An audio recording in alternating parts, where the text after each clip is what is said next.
With me today, I am fortunate enough to have both of my attorneys, attorney Ian Wise and attorney Danielle Padilla. Welcome to the podcast, guys. Thank you. This is going to be a fun one today. We're talking about the Fifth Amendment, right to remain silent. The right to remain silent. Anything you say can and will be used against you in a court of law. You have the right to remain silent. Anything you say can or will be used against you. What does it mean and how does it apply to you? So before we get started, make sure to follow us on all our socials, Gans_law. And with that, we're going to get straight into it. So I will start with Ian. Ian, the right to remain silent. What does that actually mean? It means not at all what you think it means. Ooh, I know. Mysterious. I know, it's a lawyer answer, but it's true. So what does it mean? Well, it means that under most circumstances, statements that you make while in custody and while being interrogated can't be used against you at trial. Right. And you hit on a few things. I'm actually really glad you said that. That's why I'm glad that you answered that question, because you touched on a few things that I also include in my definition. I always explain it's almost like a three-pronged test. The right to remain silent or Miranda rights applies when there's a custodial interrogation by a government official. Yeah. Sometimes forget about that third one because it's presumed that it's a government official. It's usually a police officer who's always going to be a government official. But you said two other things too. Interrogation, they're actually asking you questions, right? Yeah. As opposed to you just blurting something out without being asked, right? Because that may not apply. And then the other thing you talked about is custodial, meaning in custody. So what does that mean? What's custody?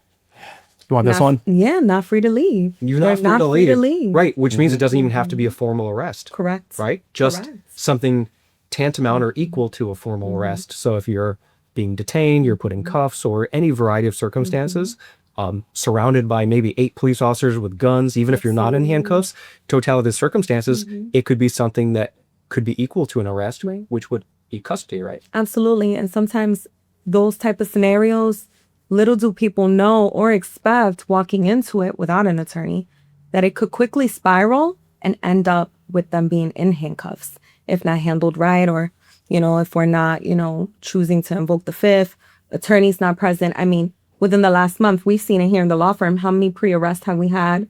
Retainers, right? Situations where people want interviews, and we have to strategically, as attorneys, make decisions on whether we're going to allow them to be in that environment or not. Why? Because of all these things that we're talking about today, right? Absolutely. And I'm glad you actually brought that up, because we do help people that have not yet been arrested, but the police are investigating them of crimes. Yeah. And if you go in to give a statement to the police voluntarily, well, guess what? That first prong doesn't apply. It's not custodial at that point if you're free to leave. So there are cases out there that say remaining silent could actually be used against you in court if you're not in custody, if it's a voluntary statement. So that's a really good point you brought up. So with that, do the police have to read you your Miranda rights every time that you're in contact with them? No, the police never have to. And I think that should be taught at a fundamental level at elementary school. I think that's probably one of the most misunderstood concepts out there. Well, just so people have it in their mind. I can't tell you how often I hear, this is an invalid arrest. You didn't read Miranda. That has absolutely nothing to do with anything. If you're first, You're wrong. It's wrong. Think Scrubs. Dr. Cox is like wrong, right? That is like the worst piece of advice anyone could ever give is that it's a bad arrest because they didn't read Miranda. It's trash. I just love you quoted Dr. Cox from. It's a great show. It's a great show. But it could be taught at an elementary level, like he said, because they could just break it down. C plus I equals Miranda, right? Yeah, that's how they taught it to me in law school. C plus I. Do you have C plus I? Interesting. Yeah. Do you have C plus I? They actually said that. Custodial interrogation. Yeah. Like, do you have those two things? Because if you don't, Miranda's not going to apply. And how often, like you said, we see those statements of, well, they're going to have to drop this case because they never read me Miranda.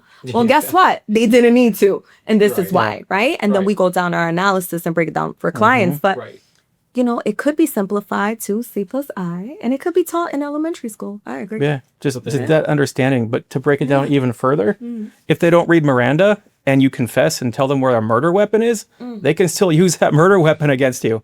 If you confess to hiring someone to kill someone else, they can use statements from that person you told about. Unlike the Fourth Amendment, there's no presumed taint on everything else. They just can't use your statements at trial.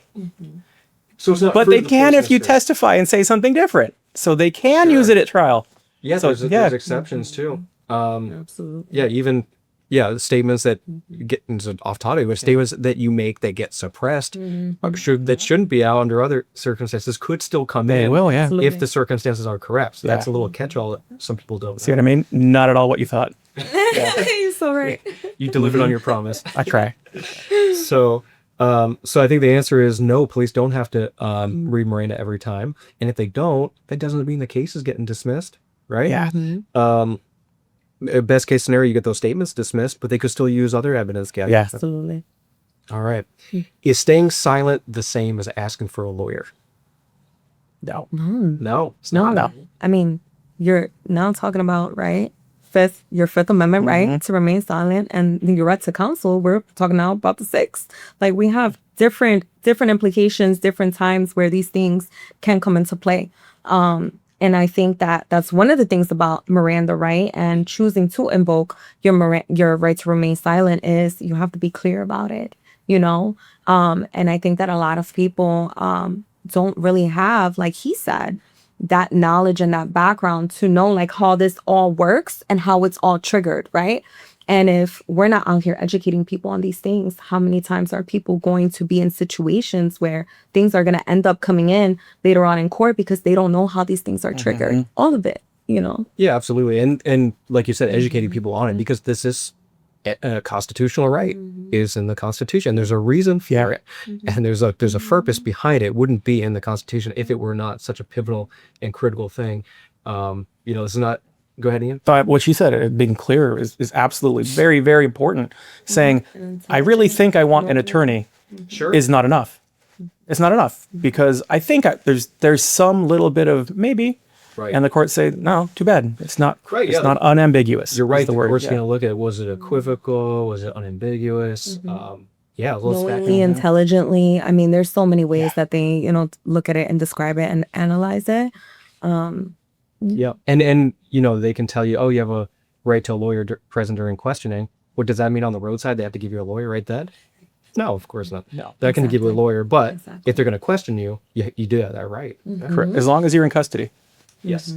And a traffic stop is not custody, Not in even itself. though you're not free to leave until it's done. Right, and there's case law on that as well. So a case law by itself, without adding facts, would not be custodial. Right? Correct. So, are there situations where staying silent could make you look guilty? Yeah. As a former officer, absolutely. Yeah. But that may not mean that it's still better to stay silent, right? Yeah. You said dig yourself a hole. Not. Yeah, absolutely not. I think it's just like anything in the legal field, right? Everything is well, yes and no. Often that's my answer, right? When I'm asked legal questions, I'm always like, well, yes and no, because it's never a straight through. This is good. This is bad.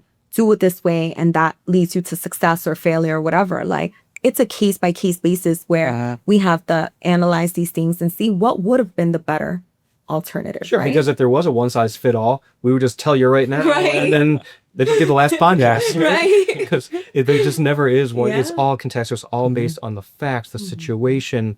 Heck, even if the facts are identical to the other case, but the police officer is different, they're human. They're going to treat it differently than someone else. Just one officer might like, oh, that's their right to remain silent. The other officer's going to say, oh, they're guilty. They're not. Why? If you're innocent, why wouldn't you want to tell your side of the story? There's many reasons why you might not want to. But you're forcing the state to do their job. Exactly. And if they had a reason to search you or arrest you aside from your statements, they would be able to anyways, and then we would come in and work on that. But if you make statements beforehand, you're just digging a deeper hole. You're giving them more ammunition to use against you. Sure. And if they do something just because you're silent, well, we can work with that too. Yeah. And if they find something as a result from that, well, now we have a Fourth Amendment issue, and that can go away completely, unlike statements that could be used later in different ways.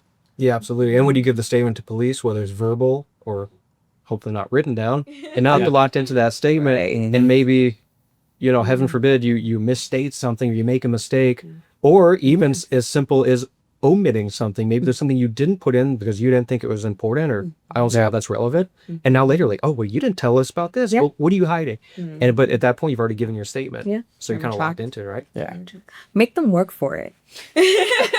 Make the state work for it, right? Like if they're That's their coming burden. after you, make them work for it. Because as attorneys, what do? We make them work for it. You're gonna come after my client, strap up your boots because you're gonna have to work for it. You know, And that's that's what it is. And I think that really is the basis behind it.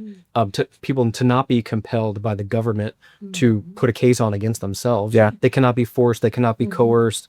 This is not the Spanish Inquisition. Okay. You can't just hold someone's literal feet to the fire and make them confess, because what's the danger in that? People give false confessions, right? It's happened. Yeah. Well, I mean, if you are being compelled to be a witness against yourself, that's just not the system of justice that we have in this country, and the freedoms that we enjoy as Americans. And that's the reason why your silence generally, there's always exceptions, your silence can't be used against you. Right. Because then that shifts that. Now the state's going to say, well, he was silent. He must be guilty. And now they're forcing you to testify. Sure. And that defeats the entire purpose, like you just said. Absolutely. And it's so important because we talked about, the right to remain silent when you're talking to law enforcement. That carries all the way through trial. And so if the state were to impermissibly say, oh, well, why didn't he answer the officer's questions? Or why didn't he testify in court today? And that'd be a mistrial. Yeah. Because it's Absolutely. that critical. So prior to trials, often you see the judge ask, right, before they even put on the jury, they'll say to defense counsel, do you want us to instruct the jury on the right to remain silent? Absolutely. yes. Absolutely, because you can't, like he said, you can't hold that against my client because they chose to remain silent. They chose not to get on that stand. They don't want to tell you their version of the story. They don't have to. And in my opinion, the Fifth Amendment right is one of the most powerful rights that we are given in this country. And it's like, you're not going to hold that against somebody that's choosing to go to trial, choosing to fight this case, and they don't want to get on the stand and they don't want to share their side of the story for whatever strategic legal reason there is. Absolutely. Right. They could have a strategic legal reason, or they could have another reason. I mean, public speaking, second to death, I think is like the number one fear in this country. So a lot of people don't feel comfortable, would not feel comfortable doing what we're doing right now, is having this conversation. They may just not want to speak. I mean, not just to speak in public, but speak when you're quite literally on trial. Yeah. I mean, imagine the pressure that for someone that is not an orator or a speaker, or a public announcer, or someone that just goes in and not only do they have to speak in front of strangers and a judge and a court deputy and their accusers and the government that's coming after them, but they have to speak clearly and present well. What if they're scared? What if their voice is trembling? Well, what if you're a jury and you hear someone's voice trembling? What are you thinking? Well, that person's lying. So why would someone want to have to be compelled to take the stand against themselves? So I get passionate about that because I love it. I know there's so many people out there that know that they're not going to be the best advocate. That's why they're entitled to a lawyer. Absolutely. And so I know I got off topic with that, but man, it for me, I'm very passionate about that because there could be a variety of reasons why someone would not want to give testimony. It's not that they're lying or that they're trying to hide anything. But you're right, Danielle, it is up to the government. The burden's on the government. Defense doesn't have to do anything. We literally have gone to trial before, and I have sat there and told the potential jurors, you understand that it's the job of the state to prove everything today. I could sit here on my iPad, play tic-tac-toe the whole time and do nothing if I choose to. It's not on me to prove anything, and that's the beauty of litigation, right? Like that's how it goes in the courtroom. And so we gotta keep all those responsibilities, keep that burden with the state. Let them work for it. Let them meet that. That's not on us. You're right. And I often wonder, like you talked about the jury instruction about the right to remain silent, because the judge will tell the jury, you are not to consider it. It is not a factor in your determination. And that's well and fine. Yeah. But we're humans. Yeah. Okay. It is human nature. And I often wonder, of all the jury trials I've done, how often that does come into play. Even though, a judge can ignore the fact that they have the right to remain silent or to consider that right, but how often do they ignore it? How do they? I often wonder that. Maybe we'll never know, but and that's just real life. Yeah. Unfortunately. So we talked about roadside. We talked about in the courtroom. You're both prior law enforcement. Let's bounce back to the roadside because that's where it all begins, right? Yeah. Or in your house or wherever the police are encountering you. So, I mean, if the police do encounter you, I assume there's some reason they're talking to you. Right. But what do you think the best thing is if the police want to question you? I mean, I know it's different for each scenario, but let's just say, for example, there's a situation, maybe you're like in a fight with someone and the police is like, I just want to understand your side of the story. Come on, just tell me what happened here. Don't do it. Shut up. Don't do it. Nope. I will tell you, I will say it like this. We're all parents here. I'm a mom. I have 2 girls. And there will be no world where I will ever allow my children to speak to law enforcement. That's it. Like, whether they did it or not, I don't care. That's for us to figure out after the fact. We'll deal with that hurdle when we get there. Whatever consequences come with you choosing to not tell your side of the story. And I said this before, and I'll continue to say it again. They could sit there and they can try to seem like they're trying to build rapport with you. They're not. At the end of the day, they have a job to do. Their job is to get down to the bottom of the crime that they're investigating, right?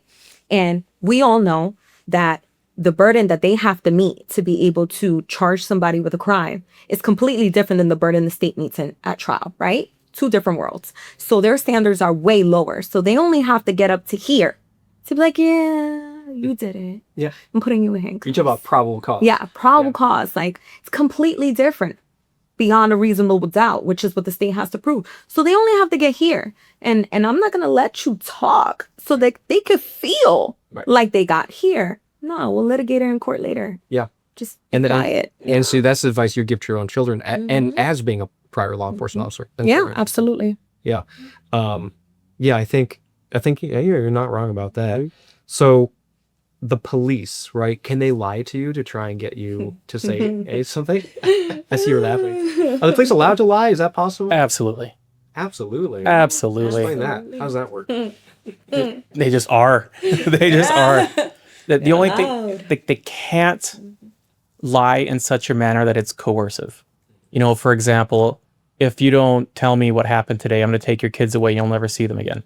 That would render the statement involuntary. That's different. Yeah. But as a general rule, I lied all the time. Yeah. All the time. I think Listen, I think that's just the name of the game when you're playing on that side, right? Sure. How many times, I know you've heard it. We've all seen it. You're conducting an interview, walk in the room, you have a manila file like this, full of papers. Don't mean it's papers about that case. Slap the manila file. Right. There's a lot of stuff in that file. So, you want to tell me your side of the story? Yeah, that's a great tactic, by That's the way. that's scary great to tactic. somebody that doesn't know that there's nothing in that folder. There's nothing. Yeah. It could be a whole bunch of just plain paper, copy paper. But they don't know that. And they're sitting there and they're looking at that thick folder like, God. Yeah. Well, what is it? They got, and then you're thinking I'm innocent, but they got this folder. Yeah. So maybe I do need to clarify. Right, and then Right? now they're tricking you into giving a statement that you otherwise Exactly. would not have given, It but happens. it is permissible. Or they split up you and your friend. Hey, your buddy, he just told me everything, man. So it's time for you to come clean. That's another Meanwhile, buddy did say one. Yeah. So I mean, there's so lots of true. tactics, right? So true. We'll talk to the prosecutor. We'll make sure you get a fair treatment, all that stuff. Yeah. Which might be true, but still, now you're Don't believe getting it. yourself. Don't believe it. I hear it all the time, especially on DUI cases. Throughout many cases I've had people tell me like, well, I blew under. So they told me, oh, don't worry about it. Probably next week, the state's going to call you and they're just going to drop it. Right. And I'm like, what? Yeah. What? I hear all the time from clients too. They tell me, "Oh yeah, the officers just said this or that." I'm like, "They don't know nothing." So I don't know. Nothing. So No. either they're not being truthful or they honestly don't know. Either way, they're wrong. Yeah. But so let me ask this. So do you think that are there ever situations where it might make sense to talk, or you're just saying absolutely I wouldn't? Well, Or it depends on case by case. There's always reasons. there's reasons. Yeah, there's definitely reasons. I can sit here and say as an attorney, I've definitely been in situations where I'm like, okay, there's some stuff to clear up here. And I think it's safe to do so. Yeah. it's like I said, no criminal case is ever the same. No, it's not. It's just you're gonna make a decision on a case by case basis. So I would say it definitely does happen where, maybe speaking some will be helpful. And at the end of the day, we can go in there and sit with the client and let them talk a little bit. And then when we feel there's nothing left for them to say, we can end it and say, Yes. we're not answering any more questions past this point. Which brings another important topic is even if you consent to make a statement, you can revoke that consent at any time. Absolutely. So, and I'm glad you brought that up.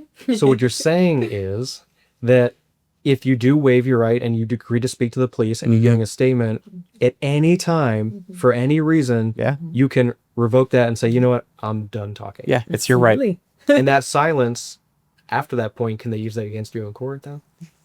Generally, no. But they're gonna try to. Yeah. A Absolutely. perfect example would be like if you were interrogating me for killing someone, right? And I'm talking to you, and then suddenly you ask me why I did it, and I just kind of slumped down. I just got defeated like that. And then after some time, I said, I don't want to make any statements. I want my attorney. Well, your body language is a statement, and that will absolutely be used against you. Yeah. And sometimes people could, they can use your, their observations with their observing, the way that you answer a question, not just the words that you speak, but the manner in which you're answering. And so as police officers, though, because sometimes, like, let's be real, if the police are going to arrest someone, they're going to arrest someone, right? But as a police officer, if someone refuses to talk, is that a red flag? Is that something that you're looking at? Again, as a police officer. Yeah, but you still have to work within the bounds of the law. Absolutely. And it the officer might want to pay more attention to you, but they still have to base their actions on facts that they can articulate. And if you're not giving those facts to them, then they have less to work with. Right. So the probable cause has to come elsewhere. Yes. Can't just be your Absolutely. Yeah. statement. It has to come from somewhere else. I don't know. Maybe I was a little different. But when I was in law enforcement, when I would read people their Miranda rights and they would be like, nope. In my back of my head, I'd be like, I don't blame you. I don't blame you. Right? Because for me, even as a law enforcement officer, I have always had that mentality that the right to remain silent is one of the biggest privileges that you are given in this country. And it should be respected as such. So when they would sit there and be like, nope. Shut my head. I'm like, okay, I don't blame you. Yeah. I wouldn't talk either. Let the probable cause be developed from other places, other sources, independent witnesses, the victim, whatever you want, cameras they find, whatever they want to find, but make them work for it. It goes back to what I said. Because as an officer, if you're reading Miranda and they tell you, oh, I did it here, sorry, you just made their job a lot easier. Yeah, because now we know where to look. Now we know where to look. Now we know who to go back and re-question. Maybe now we have a more confined area to search for like cameras. Could be so many things that you just paved the way for them to go find and pin against you to make an even stronger case. Because maybe they had a case against you and it was weak, but now you just made it strong, Yeah. And to reiterate what we said earlier, even if your statements go away, all that evidence is still coming in. Yeah, it's still going to come in. It's not going to go away. So what if you're like, they read your Miranda, I don't want to talk to you. Well, I'll just talk a little bit. I'm just going to say a little bit.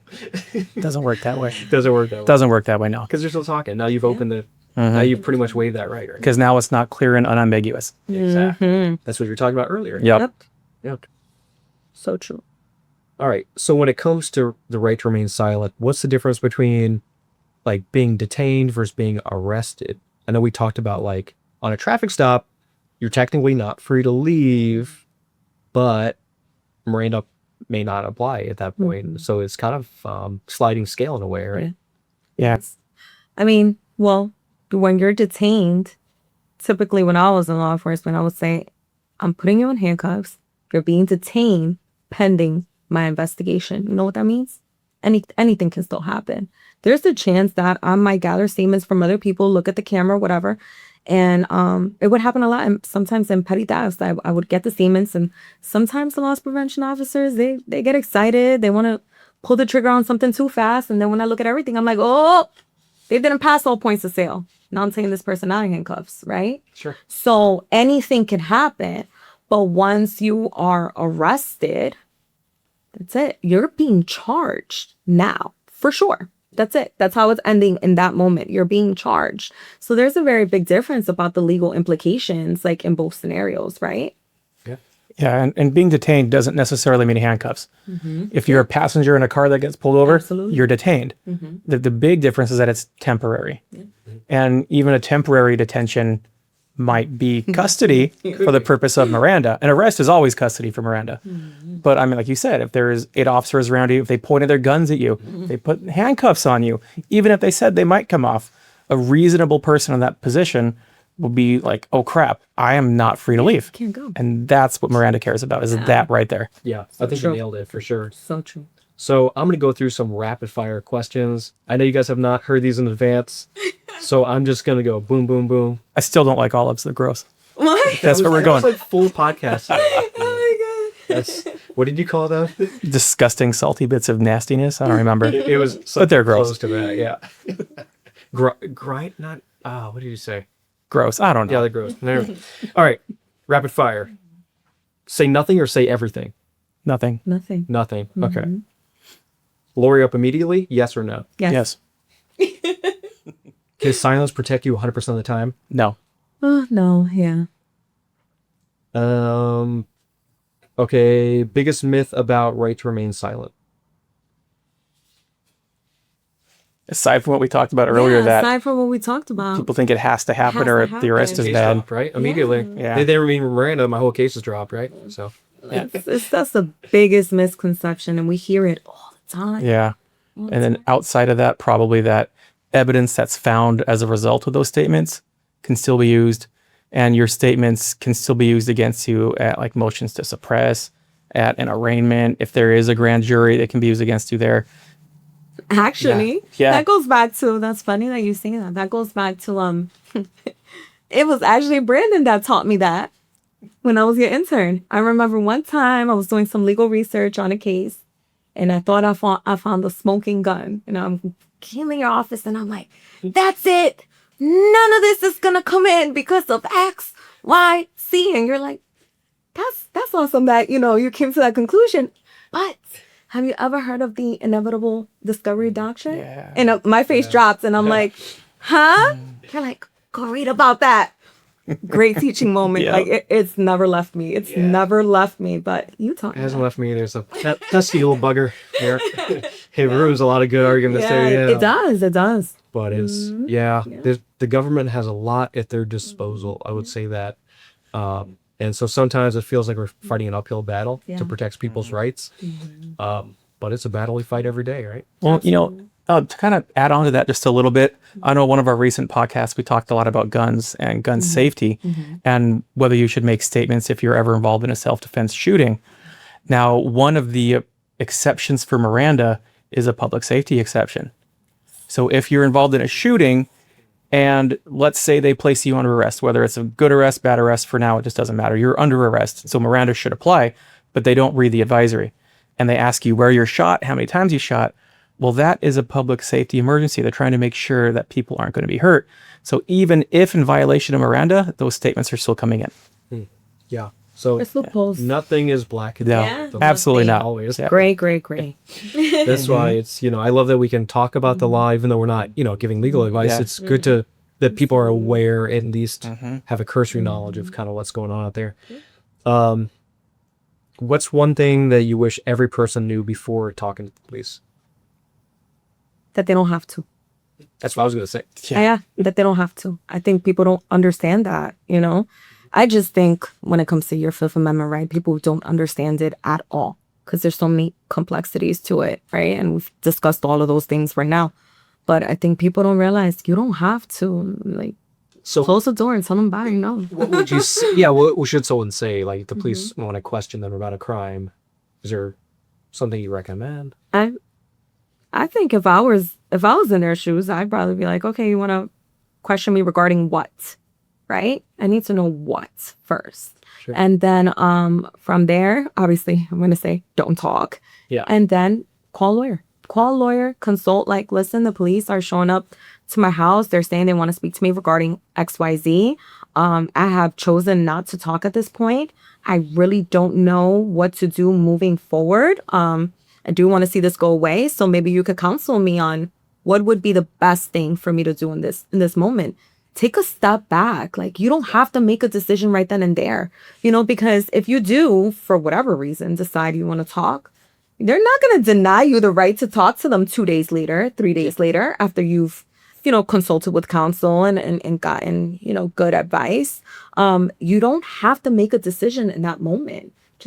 Right. And the police pressure you because they don't want you. Except for the decision to shut your mouth. Make that decision right away. Do that one right away. That one, yes. Everything else you can wait. Yes. I totally agree. And, to have a lawyer talk to the police on your behalf might be beneficial because everything you say to the police can and will be used against you, but not what the lawyer says, right? They can't use our statements.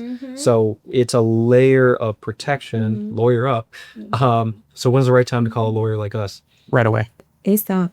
ASAP. You heard it here. Yeah. ASAP. And I agree with what you just said. Even if there's this scenario where I think that it would be beneficial for my client to talk, I'm going to go talk for them. I'm going to go talk for them. I'll tell you their story. Ask me the questions. Yeah. I'll clarify what needs to be clarified. But you're going to get me. You're not getting my client. My client's not even going to sit next to me in that meeting. If you're going to get me, you're going to get me. Yeah, poor officers. And I know you're good because you do a lot of those. Yeah, I like it. It's fun. Yeah, and so I think the best thing for people is say, officer, this sounds serious. Call my attorney, Danielle Padilla. Yeah. And then they get me. Yeah. So, well, guys, this has been a great discussion on the Fifth Amendment, right to remain silent. Hopefully people found this valuable and interesting. And if there's anything you guys have questions about, put in the comments below. We'll address it on the next one. As always, I'm attorney Brandon Gans. I've got attorney Danielle Padilla. Ian Wise here at Gans Law. Follow us on our socials, Gans_law. And we'll see you on the next episode of That is Briefcases.